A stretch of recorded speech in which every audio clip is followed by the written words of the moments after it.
Three I Atlas আমাদের আন্তঃনক্ষত্রিক মহাকাশ থেকে আসা এক অতিথি অনেক গোপন বার্তা বহন করে। এর লেজ বিপরীত দিকে ঘোরানো থেকে শুরু করে কিছু নাড়াচাড়া যা সাধারণত ধূমকেতুর মতো দেখা যায়। এটি কি ধূমকেতু নাকি অন্য কোনো জগৎ থেকে পাঠানো হয়েছিল? একটি টাইম ক্যাপসুল সৌরজগতের প্রবেশের একটি বিশাল কাকতালীয় ঘটনা। কিন্তু কেন? আর 2025 সালের ডিসেম্বরে থ্রি আইস অ্যাটলাসের কি ঘটতে চলেছে, যার জন্য সমগ্র বৈজ্ঞানিক সম্প্রদায় অধীর আগ্রহে অপেক্ষা করছে।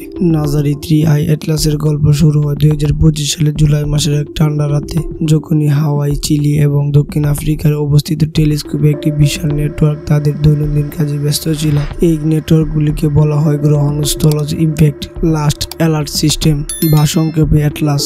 এই টেলিস্কোপগুলির একমাত্র উদ্দেশ্য ছিল আকাশ স্ক্যান করা এবং পৃথিবীর দিকে অগ্রসর হওয়া বিপজ্জনক স্থানগুলি শনাক্ত করা। সেই রাতে অ্যাটলাস মহাকাশে নতুন একটি সামান্য ঘূর্ণায়মান চলমান বিন্দু ধারণ করে। প্রথমে এটি কেবল একটি নতুন তুচ্ছ গ্রহাণু বলে মনে করা হয়েছিল, কিন্তু বিশেষজ্ঞদের গণনা শীঘ্রই সকলকে অবাক করে দেয় এবং এর সবচেয়ে বড় কারণ ছিল এর গতি। হ্যাঁ, সাধারণত আমাদের সৌরজগতের সমস্ত বস্তু, গ্রহ হোক বা গ্রহাণু, সূর্যকে প্রদক্ষিণ করে। একটি বস্তু সূর্যের যতক্ষণ কাছে প্রদক্ষিণ করে তার গতি তত দ্রুত। উদাহরণস্বরূপ, মঙ্গল প্রতি গ্রহ সেকেন্ডে প্রায় 24 কিলোমিটার গতিতে স্পন্দিত হয়, অর্থাৎ প্রতি সেকেন্ডে 86,400 কিলোমিটার। একইভাবে পৃথিবীর গতি প্রতি সেকেন্ডে 29.8 কিলোমিটার, শুক্র গ্রহের গতি প্রতি সেকেন্ডে 35 কিলোমিটার এবং বুধ গ্রহের গতি সবচেয়ে কাছে অবস্থিত হওয়ার এর গতি প্রতি সেকেন্ডে 47.9 কিলোমিটার। কিন্তু অ্যাটলাস দ্বারা রেকর্ড করা হয় বস্তুটি আশ্চর্যজনকভাবে 58 কিলোমিটার বেগে চলছিল।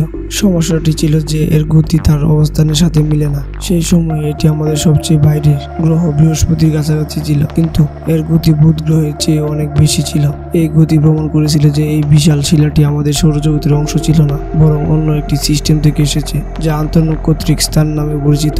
এই সময়ে নাসা এটিকে একটি আন্তঃনক্ষত্রিক বস্তু হিসেবে মর্যাদা দেয় এবং এটিকে থ্রি আইস অ্যাটলাস নাম দেওয়া হয়, কারণ এটি অ্যাটলাস টেলিস্কোপ নেটওয়ার্ক দ্বারা শনাক্ত করা হয়েছিল। এটি শনাক্ত হওয়ার পরে বিজ্ঞানীরা এই পূর্ববর্তী দর্শন অনুসন্ধান শুরু করেন। এরপর তারা আবিষ্কার করেন যে এটি বস্তুই 2 মাস আগে 2025 সালে টেস্ট নামক আরেকটি টেলিস্কোপের দ্বারা দেখা গিয়েছিল, কিন্তু সেই পরীক্ষাটি সেই সময় একটি শনাক্ত করতে ব্যর্থ হয়েছিল। যাই হোক, তখন থ্রি আইস অ্যাটলাসের গতি প্রমাণ করে যে এটি আমাদের সৌরজগতের নয়। তখন এটিকে একটি বিশেষ শনাক্তকরণ দেওয়া হয়েছিল, আই ইন্টারস্টেলার শব্দটি এর নামের সাথে যুক্ত করা হয়েছিল, যা আন্তঃনক্ষত্রিকের জন্য ব্যবহৃত হয় এবং কারণ এটি মানব ইতিহাসের আমাদের সৌরজগতের মধ্যে আবিষ্কৃত তৃতীয় আন্তঃনক্ষত্রিক বস্তু। এই কারণে এটি পরীক্ষা বা যোগ করা হয়েছিল। এর নামকরণ করা হয়েছিল থ্রি আই অ্যাটলাস। কিন্তু আপনি জেনে অবাক হতে পারেন যে থ্রি আই অ্যাটলাস কেবল একটি সংখ্যা নয়, এটি আমাদের সৌরজগতের আসা অন্য দুটি আন্তঃনক্ষত্রিক দর্শনার্থী থেকে সম্পূর্ণ আলাদা। তাদের নাম ছিল আমুয়া এবং বরিসভ। প্রথমটি 2017 সালে আবিষ্কৃত হয়েছিল এবং দ্বিতীয়টি 2019 সালে। উভয় আন্তঃনক্ষত্রিক স্থান থেকে এসেছিল, তবে থ্রি আই অ্যাটলাস অন্য দুটি থেকে আলাদা। প্রথম পার্থক্য হলো এর আকার। বরিসভের মূলটি 400 মিটার লম্বা এবং 1000 মিটার গভীর ছিল, যখন থ্রি আই অ্যাটলাস তাদের উভয়ের চেয়ে অনেক বড় 5.6 কিলোমিটার প্রান্তে পৌঁছেছিল। দ্বিতীয় পার্থক্য হলো তাদের গতি। অ্যাটলাসের দুটি প্রায় দ্বিগুণ গতিতে চলছিল। আকার ও গতির বাইরে থ্রি আই অ্যাটলাসের প্রবেশের বিন্দুটি বেশ স্বাভাবিক ছিল। আমাদের সৌরজগৎ থেকে গ্রহ শুরু করে গ্রহাণু পর্যন্ত সবকিছু একটি পাতলা ডিস্কের মতো সূর্যের চারপাশে ঘোরে। প্রথম দুটি আন্তঃনক্ষত্রিক বস্তু ডিস্কের উপর থেকে আমাদের সৌরজগতে প্রবেশ করেছিল, কিন্তু থ্রি আই অ্যাটলাস একটি অদ্ভুত কৌশল খেলেছে। এটি আমাদের সৌরজগতের ডিস্কের পাশ থেকে প্রবেশ করেছে। বিশেষজ্ঞরা বিশ্বাস করে এই সরলরেখাটি লক্ষ্যবস্তুতে আঘাত করা তীরের মতো। এর কারণে থ্রি আই অ্যাটলাসের প্রবেশের একটি বড় মহাজাগতিক কাকতালীয় ঘটনা বলে বলা হচ্ছে। এটি একটি বিশাল কাকতালীয় ঘটনা, কিন্তু থ্রি আই আমাদের সৌরজগতের কোথা থেকে এসেছে, থ্রি আই অ্যাটলাসের আসল উৎপত্তি খুঁজে বের করার সময়ের মধ্যে দিয়ে প্রমাণ করার মতো। বিজ্ঞানীরা যখন এর উচ্চতা এবং সরাসরি পথ অনুসন্ধান করেন, তখন তারা এটি সিদ্ধান্তে উপনীত হন যে এটি আমাদের মিল্কি ওয়ে কেন্দ্রে অবস্থিত একটি অজ্ঞাত নক্ষত্র মণ্ডল থেকে এসেছে। আমাদের সৌরজগতের মধ্যে আমাদের মিল্কি ওয়ে গ্যালাক্সি একটি পাতলা ডিস্কের মতো আকৃতির এখানে নতুন তারা তৈরি হয়। এটি খুব জনাকীর্ণ অঞ্চল, তবে থ্রিতে দেখলে এই পাতলা ডিস্কের কুড়ের উপর এবং নিচের অনেক কম জনাকীর্ণ অঞ্চল প্রকাশ করে, যাকে ডিস্ক বলা হয়। এটি মিল্কি ওয়ে সেই অংশে যেখানে খুব পুরনো তারা বিদ্যমান। বিজ্ঞানীরা বিশ্বাস করেন যে থ্রি আই অ্যাটলাসের উৎপত্তি একটি ডিস্ক থেকে। গবেষণায় অনুমান করা হয়েছে থ্রি আইস অ্যাটলাসের বয়স প্রায় 760 কোটি বছর, যা আমাদের গ্রহ পৃথিবী থেকে প্রায় দ্বিগুণ।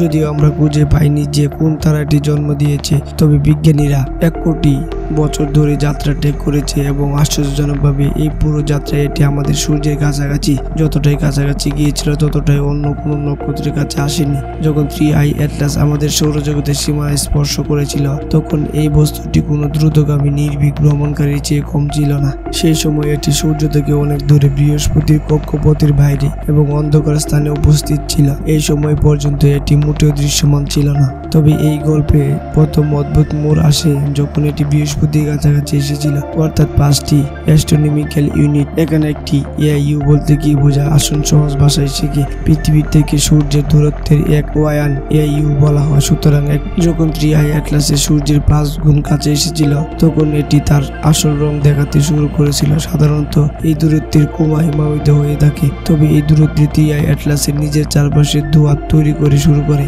এই ধোঁয়াটা মেঘকে কোমা বলা হয়। এই দূরত্বে কোমা তৈরি হওয়ার প্রমাণ করে যে 3i অ্যাটলাস বেশিরভাগই কার্বন ডাই অক্সাইড দিয়ে গঠিত। এক ধরনের শুষ্ক বরফ বা সূর্যের সামান্য তাপেও গলতে শুরু করে। এইভাবে 3i অ্যাটলাস আমাদের সৌরজগতে প্রবেশ করার সাথে সাথে নিজেদের সম্পর্ক প্রথম তথ্য প্রদান করে। এরপর এটি আরো 2টি গুরুত্বপূর্ণ গ্রহের কক্ষপথ ভেদ করে প্রবেশ করে। এটি প্রথমে জুপিটার কক্ষপথে প্রবেশ করে, এরপর এটি মার্স কক্ষপথ ভেদ করে এগিয়ে যেতে থাকে। 3রা অক্টোবর 2025 তারিখে 3i অ্যাটলাসের সবচেয়ে আকর্ষণীয় দৃশ্য প্রকাশিত করা হয়। এটি মঙ্গলের গ্রহের পাশ দিয়ে যায়, যে কোনো গ্রহের সাথেও এর সবচেয়ে কাছে সাক্ষাৎ ঘটে। এই সময়ে মঙ্গলের নাসার লোবার এবং প্রবলি আকাশের অতীতের ঝলক ধারণ করে। মঙ্গলের আকাশে এই ক্যাপসুল দৃশ্যটি বস্তুটি আসলে 3i অ্যাটলাস। যদিও রোভার ক্যামেরাগুলির উদ্দেশ্য ডিজাইন করা হয়নি, এই স্মরণীয় ছবিটি ইতিহাসে সর্বদা স্মরণীয় থাকবে। 29 অক্টোবর 2025 তারিখে এটি সূর্যের সবচেয়ে কাছের বিন্দু 1.4 জ্যোতির্বিদ্যা ইউনিট দূরত্বের অতিক্রম করে। বিজ্ঞানীরা এই মুহূর্তটির জন্য অধীর অপেক্ষা করেছিলেন, কারণ এই সময় 3i অ্যাটলাস তার সবচেয়ে উষ্ণতম স্থানে থাকবে এবং এটি সম্পর্কে জানার জন্য সবচেয়ে ভালো সুযোগ আর থাকবে না। দুর্ভাগ্যবশত যদিও 29 অক্টোবর এটি খুব সূর্যের কাছাকাছি দিয়ে অতিক্রম করেছিল, পৃথিবীর এই দৃশ্য দেখতে পায়নি, কারণ সূর্যের এই দিকেও 3i অ্যাটলাস সূর্যের পিছনে চলে গিয়েছিল। আমাদের টেলিস্কোপগুলি সূর্যের ছায়ার কারণে এর সর্বোচ্চ কার্যকলাপ দেখতে পায়নি। কেন 3i অ্যাটলাস সূর্য দ্বারা অবরুদ্ধ ছিল, কিন্তু তার আগে এটি কোন প্রক্রিয়া সম্বোধন করা হয়েছিল এবং যা এখনো ব্যাখ্যাতীত। 3i অ্যাটলাস সূর্যের দিকে অগ্রসর হচ্ছিল তখন বিজ্ঞানীরা এর উপর পড়া আলো নিরীহভাবে পর্যবেক্ষণ করেছিল। তারা জানতে চেয়েছিলেন 3i অ্যাটলাসের কোমা পড়া আলো কোন দিকে ছড়িয়ে পড়ে। সাধারণত সূর্যের আলো গ্রহ এবং গ্রহগুলোর আঘাত করে তখন এটি উপরের দিকে বা নিচের দিকে ছড়িয়ে পড়ে, যাকে পজিটিভ পোলারিজেশন বলা হয়। এমনকি প্রথম 2টি আন্তঃনক্ষত্রিক বস্তুর পজিটিভ পোলারিজেশন ছিল, কিন্তু 3i অ্যাটলাসের এখানে সকলকে অবাক করে দিয়েছিলেন।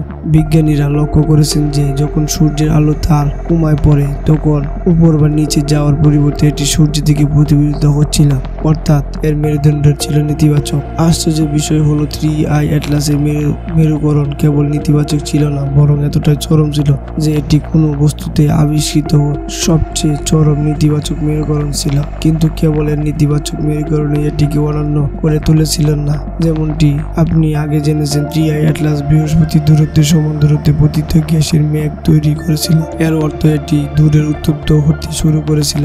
যদিও এই পম আমাদের বলে যে ধূমকেতুটি বেশিরভাগই লোহা দিয়ে গঠিত, বিজ্ঞানীরা এই গ্যাস মেঘের নিকেল কণাও লক্ষ্য করেছেন। এটি সাধারণত, তবে অন্যান্য ধূমকেতু এবং গ্রহগুলি সর্বদা নিকেলের সাথে লোহার কণাও দেখা যায়, কারণ তারা লাল তারা থেকে তৈরি হয় এবং নিকেল এবং লোহা সর্বদা এই মৃত নক্ষত্র কেন্দ্রে একসাথে উপস্থিত থাকে। তবে 3i অ্যাটলাস প্রথমে লোহার কোনো লক্ষণই দেখা যায়নি। লোহার অভাবে আসলেই একটি রহস্য ছিল এবং এখানে 3i অ্যাটলাস সবাইকে অবাক করে দিয়েছিল। পরে সূর্যের কাছাকাছি যাওয়ার সাথে সাথে লোহা হঠাৎ তার কোমায় দেখা দিতে শুরু করে। এই ধূমকেতুর এই অদ্ভুত আচরণ প্রমাণ করে যে এটি একটি অদ্ভুত সিস্টেম থেকে এসেছে এবং এর গঠন আমাদের সৌরজগতের কাঠামো থেকে বেশ আলাদা। আপনি যদি ভাবেন 3i অ্যাটলাস তালিকাগুলির একমাত্র অন্যান্য বস্তু বা তা সত্য নয়। আরেকটি ধূমকেতু নাসার বিজ্ঞানীদের অবাক করেছে। সাধারণত যখন একটি ধূমকেতু আমাদের সৌরজগতে প্রবেশ করে তখন তার লেজটি পিছনের দিকে নির্দেশ করে, এর অর্থ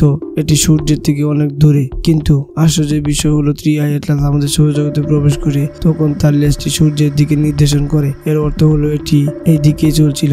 কল্পনা করুন যে আপনি একটি প্রবল বাতাসে দাঁড়িয়ে আছেন এবং বাতাসে আপনার চুল পিছনে উড়ে যাচ্ছে, যা স্বাভাবিক, কিন্তু কিন্তু আপনার চুল যদি হঠাৎ বাতাসে বিপরীতে সামনের দিকে ঘুরে দেয় তবে আপনার কেমন লাগবে? এইভাবে 3i অ্যাটলাসের উল্টানো লেজ দেখে বিজ্ঞানীরা হতবাক হয়ে গিয়েছিলেন, প্রমাণ করেছিলেন যে এটি কোনো সাধারণ শিলা নয়। অবশ্যই পরে যখন এই সূর্যের কাছাকাছি এসেছিল তখন এই লেজটি তার স্বাভাবিক পিছনে অবস্থান ফিরে এসেছিল।